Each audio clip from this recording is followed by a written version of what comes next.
하고 분통 터지는 일 있습니까? 라고 하는 주제로 함께 은혜를 나누겠습니다. 한번 옆 사람 보면서 합시다. 억울하고 분통 터진 일 있어요? 한번 말씀해 보세요. 야, 억울하고 분통 터진 일 있습니까? 옆 사람하고 인사 나누세요. 왜 어디 아파? 왜 그래? 라고 묻는 것과 똑같이 다시 한 번 더 확실하게 물어보세요. 시작.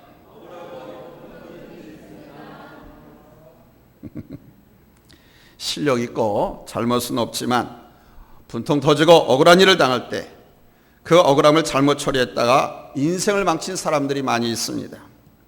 이순신 장군이 위대한 성공이 된 것은 그 억울함을 잘 참아냈기 때문입니다. 생명을 걸어서 외적과 싸워서 나라를 구했는데 실종으로 나라를 망친 간신들과 선조대왕은 그를 반역자라고 잡아다가 벌을 주었습니다. 그러나 이순신 장군은 그 억울함을 잘 참아냈습니다. 그 억울함을 참지 못했으면 그의 뛰어난 군사적 재능이 쓸모없게 되었을 것이고 오늘날처럼 존경받는 인물이 되지 못했을 것입니다. 분통 터지고 억울한 일을 지혜롭게 참아내고 나라를 구하기 위해서 최선을 다했기 때문에 그의 업적이 더욱 빛난 것입니다. 10여 년 전에 저 서울 성균관대 김명호 교수가 판사에게 석궁을 쏘아서 상처를 입혀가지고 사회적인 물의를 일으킨 사건이 있었습니다. 이 사건으로 김명호 교수는 4년 징역형을 살았습니다. 그는 외국 대학에서 박사학위를 받은 수학에 뛰어난 인재였는데 교수였지만 이 일 때문에 인생이 뒤틀어지고 말았습니다. 사람이 억울한 일을 당했을 때 그 억울한 마음을 잘 컨트롤할 수 있어야 돼요. 사람은 살다 보면 누구나 분통 터지거나 억울한 일을 당할 수 있습니다. 김명호 교수도 억울한 측면이 있습니다. 1995년도 입시에서 성균관대학은 수학 문제를 잘못 출제했습니다. 이때 이 김명호 교수는 이 사실을 외부에 알렸고 학교에서는 학교의 권위를 실추시켰다고 교수직에서 해임시킨 것입니다. 김명호 교수는 학교 측 해고가 부당하다라고 소송을 냈는데 판사도 학교 측에 손을 들어주어서 학교 측에 유리한 판결을 내렸습니다. 그때 그 억울한 마음을 참지 못해서 당시 재판장이었던 그 판사를 석궁으로 쏜 것입니다. 세상은 부조리한 곳입니다. 억울한 일을 당하는 사람이 항상 있고 살다 보면 나도 누구나 똑같이 억울하다고 느껴질 때가 있습니다. 그러나 그 억울함을 잘못 풀면 우리가 아무리 잘했고 자기가 능력이 있어도 불행해질 수밖에 없습니다. 좋은 대학을 나오고 머리가 좋고 공부를 잘해서 재능만 있다고 성공할 수 있는 것이 아닙니다. 사람이 성공하기 위해서는 반드시 분통 터지고 억울한 일을 당했을 때 잘 참아내는 법을 배워야 합니다. 요즘 젊은 세대들 교육에 가장 약한 것이 바로 이 문제입니다. 요즘 젊은 세대는 억울한 일을 당했다고 느껴지면 그걸 참지를 못합니다. 선생님을 고발하기도 하고 때리기도 합니다. 자녀들에게 부당한 대우나 억울한 일을 만났을 때 이겨내는 법을 가르쳐 주지 않으면 성공하기가 어렵습니다. 아니, 이 세상을 그냥 평범하게 살아가기도 어렵습니다. 직장 생활하는 사람들에게 때론 사장이나 직장 상사가 자기들의 지위를 이용해서 무리한 요구를 할 때도 있습니다. 자신들의 책임을 아랫사람들에게 떠넘기기도 하지요. 억울한 일이 얼마나 많이 생기는지 몰라요. 그때 정말 억울한 느낌이 듭니다. 여러분, 그때마다 잡혔으면 어떻게 되겠어요? 실력은 빵빵한데 그 억울함을 참지 못해서 직장을 얻지 못하고 인생을 힘들게 사는 사람들이 우리 주변에 얼마나 많이 있는 줄 압니까? 방금 말씀드렸던 이 성균관대 전 교수, 김명호 교수 같은 사람이 좋은 예입니다. 공부를 많이 하는 것보다 분통 터지거나 억울한 일을 현명하게 처리하는 법을 배우는 것이 훨씬 더 중요합니다. 그럼 우리가 분통 터지고 억울한 일을 당할 때 어떻게 처리해야 되겠습니까? 첫째는 잊지 마십시오. 살다 보면 이 분통 터지고 억울한 일은 누구나 다 당할 수 있는 일이라는 사실이에요. 나만이 아니에요. 누구나 다 당할 수 있는 일. 베드로전서는 베드로가 성도들에게 쓴 편지인데 이 편지를 받는 대부분의 사람들은 노예들이었습니다. 베드로 사도가 활동하던 시대에 로마에는 6천만 명의 노예가 있었다고 합니다. 놀라지도 않네. 우리나라 인구가 몇 명이라고요? 5천만인데 우리나라 전체 인구보다 더 많은 노예가 로마에 있었습니다. 이 노예들의 운명이 전적으로 그 주인에게 달려 있었습니다. 어떤 노예들은 좋은 주인을 만나서 행복한 노예 생활을 하는 사람도 있었지만 노예 생활이 행복하다 말이지만 어폐가 있죠. 근데 이스라엘 백성들이 그랬어요. 출애굽해서 가나안 땅으로 가는 중에 너무 힘들고 어려우니까 이집트로 다시 돌아가자, 노예 생활로 돌아가자 라고 데모를 했었거든요. 그 생활을 좋아하는 사람도 있어요. 어떤 사람들은요, 만기가 되어서 감옥에서 나왔는데 감옥 생활이 그래요. 감옥에서는 일하지 않아도 시간 되면 밥 주고 시원하게 지낼 수 있게끔 다 제공해 주잖아요. 그러니까 다시 죄를 지어서 감옥으로 들어간 사람들, 이런 어리석은 사람들이 있는 것처럼 어떤 노예들은 좋은 주인을 만나서 행복한 삶을 살 수도 있었어요. 그러나 대부분의 노예들은 주인들의 부당한 요구를 받았고 고난을 엄청 당했습니다. 오늘날 우리 중에 노예는 아무도 없지만 여전히 우리는 부당한 대접을 받을 때가 있습니다. 똑같은 직종에서 일을 하는데 어떤 사람은 일을 적게 하고도 월급은 더 많이 받습니다. 중소기업에 다니는 사람들은 대기업보다 일은 더 많이 하는데 월급은 더 적게 받습니다. 직장에서 열심히 일을 했는데 상사가 잘한 일은 자기 몫으로 돌리고 잘못된 일은 부하들 몫으로 돌리기도 합니다. 세상이 항상 공평하기를 기대해서는 안 돼요. 누구에게나 다 억울하다고 생각하는 측면이 있습니다. 공정하게 하기 위해서 엄격한 규칙을 갖고 있는 스포츠 세계에서도 심판들의 판정이 공정하지 못할 때가 많습니다.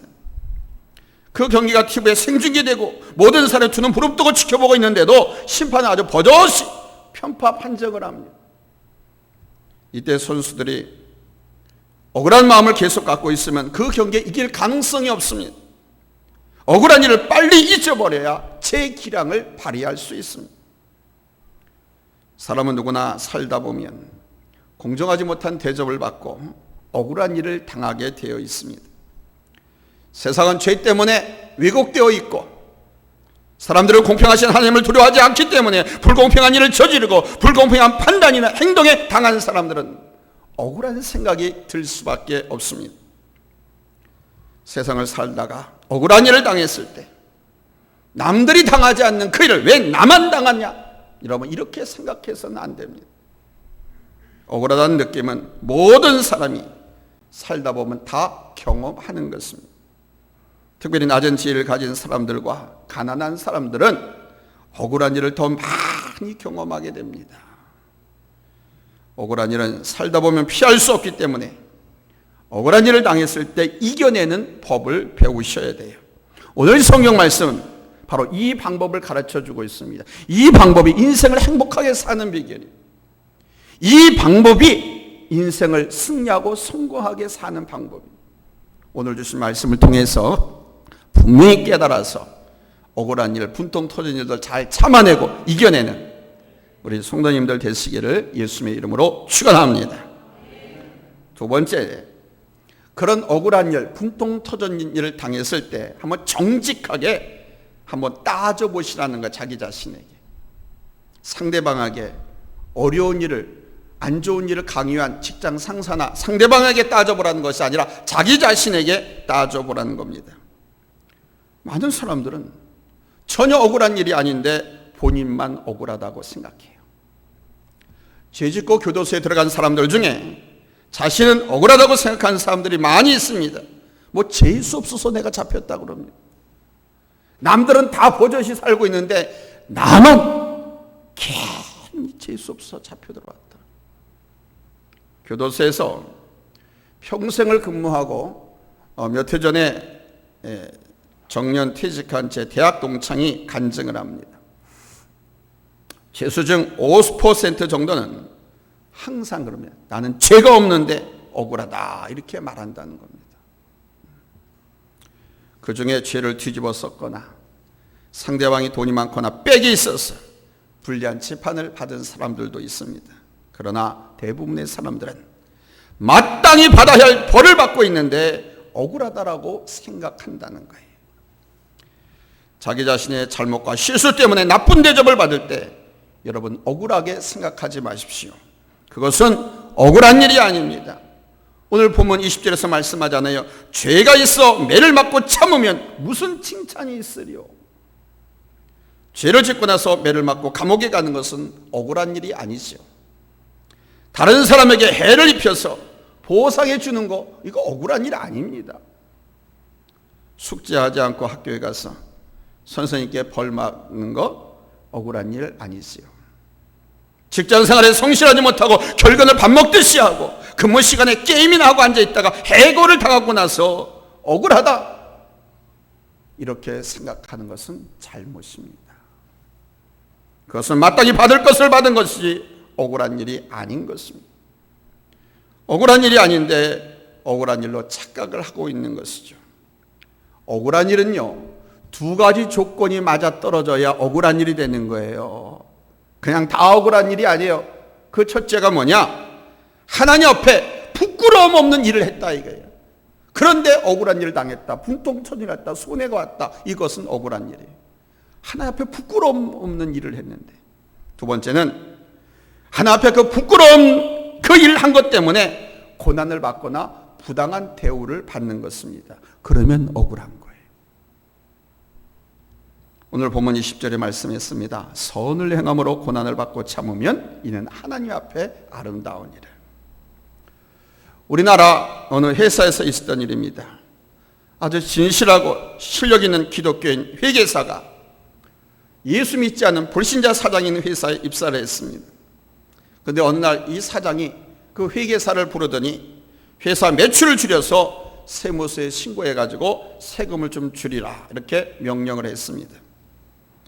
이 회계사는 하나님을 믿는 사람으로서 그리스도의 양심으로 그렇게 할 수 없다라고 말했습니다. 그러자 사장은 몇 번 더 권하더니 내 말을 듣지 않는 사원 필요 없다. 당신 내일부터 쉬세요 하고 해고를 시켰다고 합니다. 이런 일이 억울한 겁니다. 자기가 잘못하고 죄를 지어서 고난당한 것은 억울한 일이 아닙니다. 그런데 많은 사람들은 억울한 일이 아닌데 억울하다라고 말합니다. 오늘 우리 그리스도인들도 직장생활이나 사회생활에서 어려운 고난을 만났을 때는 정직하게 자신을 돌아봐야 합니다. 왜 이런 고난이, 왜 이런 어려움이, 왜 이런 부당한 대우가 내게 왔는지 정직하게 자기 자신을 돌아봐요. 그리스도인들 가운데서도 자기가 잘못해서 벌을 받거나 고생을 하면서 자기가 잘못해놓고 억울하다고 생각하는 사람들이 얼마나 많은지 몰라요. 아니요, 하나님을 원망하는 사람도 있습니다. 억울한 생각이 들면 정직하게 그리 정말 억울한 일인가 여러분 생각해 보시기 바랍니다. 자신의 부정직과 나태함 때문에 오는 불이익은 하나님 앞에 회개해야 될 죄이지 억울한 일이 결코 아닌 것입니다. 세 번째로, 그러면 우리 그리스도인은 어떻게 되느냐? 억울한 일을 당하면 참아내야 합니다. 공산주의와 사회주의는 억울한 일을 당하면 어떻게 해서든지 싸워서 이기라고 가르칩니다. 수단과 방법을 가리지 않고 어떻게든지 싸워서 이겨라. 부자들에게 노동을 착취당하고 부자들에게 유리한 법에 의해서 고난을 당한 가난한 사람들, 그 사람들을 구하려는 목적으로 공산주의 국가가 세워졌습니다. 그러나 그 억울함을 푸는 방법은 공산주의와 우리 기독교는 같지 않습니다. 공산주의는 기득권을 가진 자들에게 폭력을 써서라도 이겨서 그 억울함을 풀고자 합니다. 그러나 우리 기독교는 억울한 일을 만나거든 하나님께서 해결해 주실 것을 믿고 끝까지 참으라고 가르칩니다. 내가 끝까지 참았는데도 그 문제가 해결되지 않으면 하나님께서 손을 쓰십니다. 그래서 참으라고 합니다. 하나님께 맡기라고 합니다. 본문 19절에 부당하게 고난을 받아도 하나님을 생각함으로 슬픔을 참으면 이는 아름다우니라. 억울한 일을 당하면 가족을 생각해서라도 참는 사람들이 있습니다. 당장 사표를 내던지고 싶지만 자식들과 부인들을 생각해서 참습니다. 그러나 우리 그리스도인들은 하나님을 생각하면서 참아내야 돼요. 건실하게 직장생활을 잘하던 총각이 회사 친구 소개로 약사 아내를 만났습니다. 이 부인이 운영하는 약국이 잘 되어서 돈을 잘 벌었습니다. 그러자 신랑은 직장에서 상사나 사장이 꾸중을 하거나 잘못을 지적하면 그냥 사표를 내던집니다. 실력이 있으니까 처음에는 몇 군데 직장을 받고 다니기도 했어요. 그런데 나중에는 그게 다 소문이 나버려요. 쓰질 않습니다. 직장을 갈 곳이 없었습니다. 그렇게 쉽게 사표를 던질 수 있었던 것은 믿는 구석이 있었기 때문이죠. 누구를 믿어요? 돈 잘 버는 약사 아내. 부인 약국에서 돈을 벌기 때문에 먹고 사는 것이 지장이 없으니까 아주 작은 꾸지람도 참지 못하고 사표를 내던집니다. 혹시 맞벌이하고 있는 여성들, 남편을 잘 관찰하십시오. 혹시라도 내가 돈 벌어가지고 내 남편이 나를 봐서 마음대로 직장 옮겨 다니고 기분 나쁘면 그냥 대르대르대라는 식으로 직장 생활하고 있는 것은 아닌지. 이 친구는 이것이 화근이 돼서 나중에 헤어지기까지 했습니다. 그러나 어떤 사람은 하루에 10번씩이라도 사표를 던지고 싶었지만 자기가 사표를 던지면 마누라와 자식들이 먹고 살 길이 없기 때문에 부인과 자녀들 생각해서 꼭 참고 회사를 다니는 사람이 있습니다. 그게 다 스트레스 받아서 머리가 다 빠져버리는 거예요. 오늘 말씀에 하루에도 수십 번 사표를 내고 싶지만 자녀들만 생각하면 그 생각을 접을 수밖에 없는 가장처럼 우리는 억울한 일이 생길 때마다 예수님 얼굴을 떠올리라는 말씀입니다. 오늘 보면 21절로 23절 우리 한번 같이 읽어봅시다. 찾았으면 아멘 합니다. 큰 소리로 합독합니다. 시작. 이를 위하여 너희가 부르심을 받았으니 그리스도도 너희를 위하여 고난을 받으사 너희에게 본을 끼쳐 그 자체를 따라오게 하려 하셨느니라. 그는 죄를 범하지 아니하시고 그 입에 거짓도 없으시며 욕을 당하시되 맞대어 욕하지 아니하시고 고난을 당하시되 위협하지 아니하시고 오직 공의로 심판하신 이에게 부탁하시며 아멘. 여러분, 인류 역사상 가장 억울한 일을 당한 사람이 누군 줄 아십니까?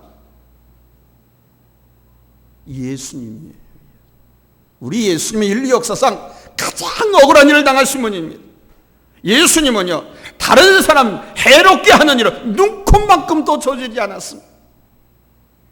더러는 선한 일을 하려다가 다른 사람에게 해를 입히는 수는 있지요. 늦은 시간에 혼자 보내는 것이 안 돼 보여서 차로 태워다 주다가 교통사고를 당한 사람들도 있습니다. 그런데 우리 예수님은 그런 실수도 한 적이 없어요. 예수님의 일생은 오직 다른 사람들의 유익을 위해서만 살았습니다. 다른 사람의 행복을 위해서만 살았습니다. 우리들의 행복을 위해서만, 우리들의 유혹을 위해서만 살았던 분이 우리 예수님이었습니다. 그런데 예수님께 돌아온 것이 무엇이었습니까? 싸늘한 시선이었습니다. 은과 비난과 협박이었습니다. 채찍에 맞으시고 침뱉음을 당하신 모욕이었습니다. 십자가에 달려 죽게 되신 죽음이었습니다. 여러분, 이런 일을 당했을 때 우리 예수님 어떻게 했습니까? 하나님을 원망했습니까? 자기를 핍박하고 고난을 주는 사람들을 원망하고 비난했습니까? 아닙니다. 오히려 그들을 용서하고 참으심으로 그들의 악을 견뎌내셨고 하나님께 맡기셨습니다. 우리는 예수님을 따라 사는 사람들이라고 해서 크리스찬이라고 합니다. 우리말로 그리스도인이라고 합니다. 그리스도인은 예수님을 따라 사는 사람들을 말하는 거예요. 따라서 우리는 예수님처럼 해야 합니다. 아무도 아멘 안 하시네. 여러분 마음대로 하시면 인생이 실패해요. 우리는 그리스도인들이기 때문에 예수님처럼 해야 돼요. 예수님은 공산주의자들처럼 억울한 일을 당했을 때 폭력을 써서 수단과 방법을 가리지 말고 그 문제를 해결하라고 하지 않았습니다. 하나님께서 그 억울한 일을 해결해 주실 것을 믿고 죽기까지 참았습니다. 왜냐하면 우리 하나님은 공의로우신 분이시거든요. 반드시 억울하게 다른 사람에게 해를 주는 사람들을 징벌하실 것이며 억울한 일을 당한 사람들에게는 반드시 보상해 주십니다. 분통 터지고 억울한 일을 당하셨다면 싸우려 하지 말고 원망불평하지 말고 낙심하지도 말고 하나님께서 갚아주실 것을 믿고 끝까지 참으십시오. 할렐루야. 예수님이 바로 그 억울함을 참았을 때 하나님이 갚으셨습니다. 죽음에서 3일 만에 살려내셨고 하늘 보좌에 앉히셨습니다. 이것은 우리에게 똑같이 적용시킬 하나님의 공의입니다. 예수님을 생각해서 참으십시오. 기도하겠습니다.